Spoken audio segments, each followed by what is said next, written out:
I'm living with this virus, it's going to take on my characteristics instead of the other way around. And I'm fabulous, so it's called fabulous disease. So that's what I did. So it kind of had a witty tone sort of thing. And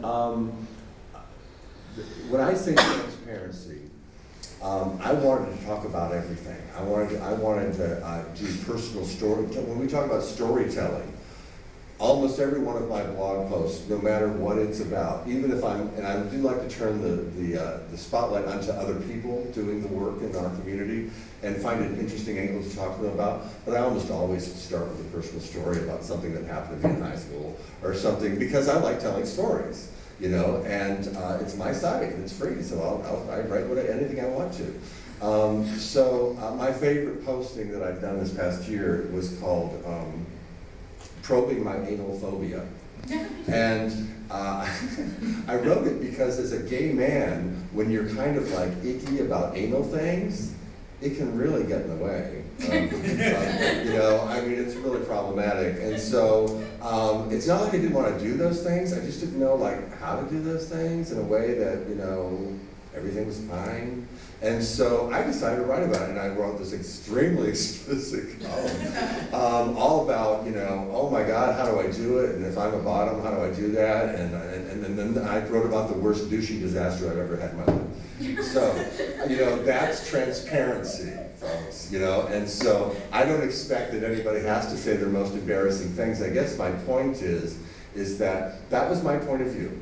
That's who I am. And some of you may be journalists, and so you write from that third-person perspective, and so you have to keep a distance on that, and I can appreciate that, so maybe this doesn't apply to you. For those of you who are really looking for a way in which to express yourself as you truly are, because, by the way, don't start a blog and then, you know, fill it with you know, just kind of like vacant, what do you call it, bumper sticker stuff. You know, this is about telling the real truth and telling it in a way that they're not reading it somewhere else. And so that's what I did. The other aspect of this, when we talk about on a shoestring, and by the way, I'm doing it on a shoestring. It doesn't mean I'm making a lot of money. I live on a shoestring too. It's okay.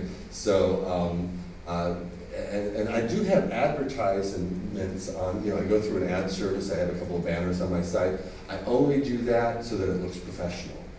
So that it looks like, oh, people must want to come to this site, look at those ads, you know? It's the only reason I do it. I get $3 or $4 every couple of months from the service, you know, for the click-throughs. My traffic is very good, my traffic is very strong. But I do not make a lot of money off of advertising.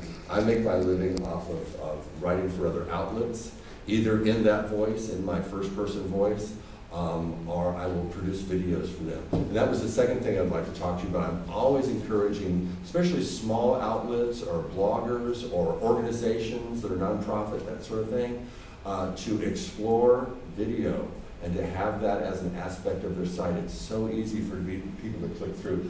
This page, which is all blown up, is actually a list of the video blogs that I've done. And since I've started, there are about 80 different videos I've done over the years.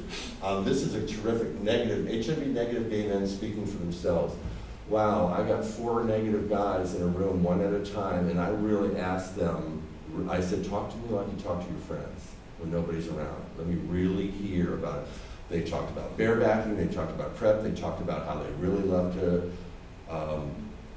they talked about a lot of explicit sexuality stuff. And they also talked about, they were very different. One of them said, I'm scared to death. I would never have sex with a guy who's HIV positive. HIV would be a death sentence if I got it. And then you had another guy going, I've always liked to bareback. I love cum, you know, and so, you know, you really had, but it was so honest. But getting back to the video aspect, I'm not a videographer. I guess I am a videographer now, but I certainly wasn't when I started. I started with a flip camera back when they made flip cameras. Now I have a little Sony digital thing that you might see me walking around with at the conference. Sony digital high definition camera, a few $100. I've got an external mic so that I can clip it on to people, and away I go. And I do a lot of actually reporting from conferences. I'll go to AIDS conferences and stuff like that. But I avoid, again, I know my audience. I avoid all the clinical stuff. There's plenty of people writing about that. I go up to the drag queens handing out condoms, and I talk to them, you know. I go to the visual stuff that's happening, because it's a visual medium if I'm doing it on video, right? My point is that I got the camera, I bought the software, which was about $125, and I taught myself the software. It is true that it takes an eye, and that I did turn out to be good at the editing, I will admit. I turned out to be good at the editing. It was a very natural process for me, but it was a teaching. I just taught myself how to do it as I went along. Those videos cost me absolutely nothing but my time. And they've really raised the stature of my site, because those videos, especially because it's a video, other sites like it. So as I built a reputation just by writing this stuff, it was kind of, if you build it, they will come. You know, if I just continue on, because believe me, the traffic wasn't there at all at first. But if you build, if you just maintain your voice and have some courage about it and continue telling the truth, if you're going to go this way, they will come. And then I did a little marketing where I would get in touch with other sites, and I'd say, I've just written this piece on my blog, would you like to cross-post it, et cetera, et cetera. Now, on a regular basis, again, in my niche, and I am a niche person, you know, I'm a recovering drug addict who's HIV positive and gay. You know, that's a niche. And who has a sense of humor. You know, that's a real niche. You know, so people, other HIV-related outlets were really receptive to hear that voice. And so now, my content, I still post it on my site. I wait a couple of days until, you know, the traffic's died down from that particular new post. And then I give it to Pause Magazine, I give it to HIV Plus, I give it to Huffington Post, I give it to Bolero Code Project. You know, there's 5 or 6 sites and that really want it. Now, they don't pay me for it. You know, this is just content that they love, because we all love content from, you know, and but it has that kind of exposure has really led to my being hired to write particular pieces for particular outlets. You know, it's raised my stature as a writer, which is really terrific. And it's all a result of again, an exercise in transparency. How much of the truth can I really tell? How can I avoid not going into what's the politically correct thing and talk about life as I know it to be? You know, what is my truth? You know, and again, my thing is HIV, your thing is probably something else. You've got something, whatever it is. And it's kind of scary to reveal yourself as a writer that way, especially again, if you're a journalist and you're used to having kind of that distance. But if you're game for it, it is inexpensive. It's a terrific way to raise your profile as a writer and build a reputation for yourself. And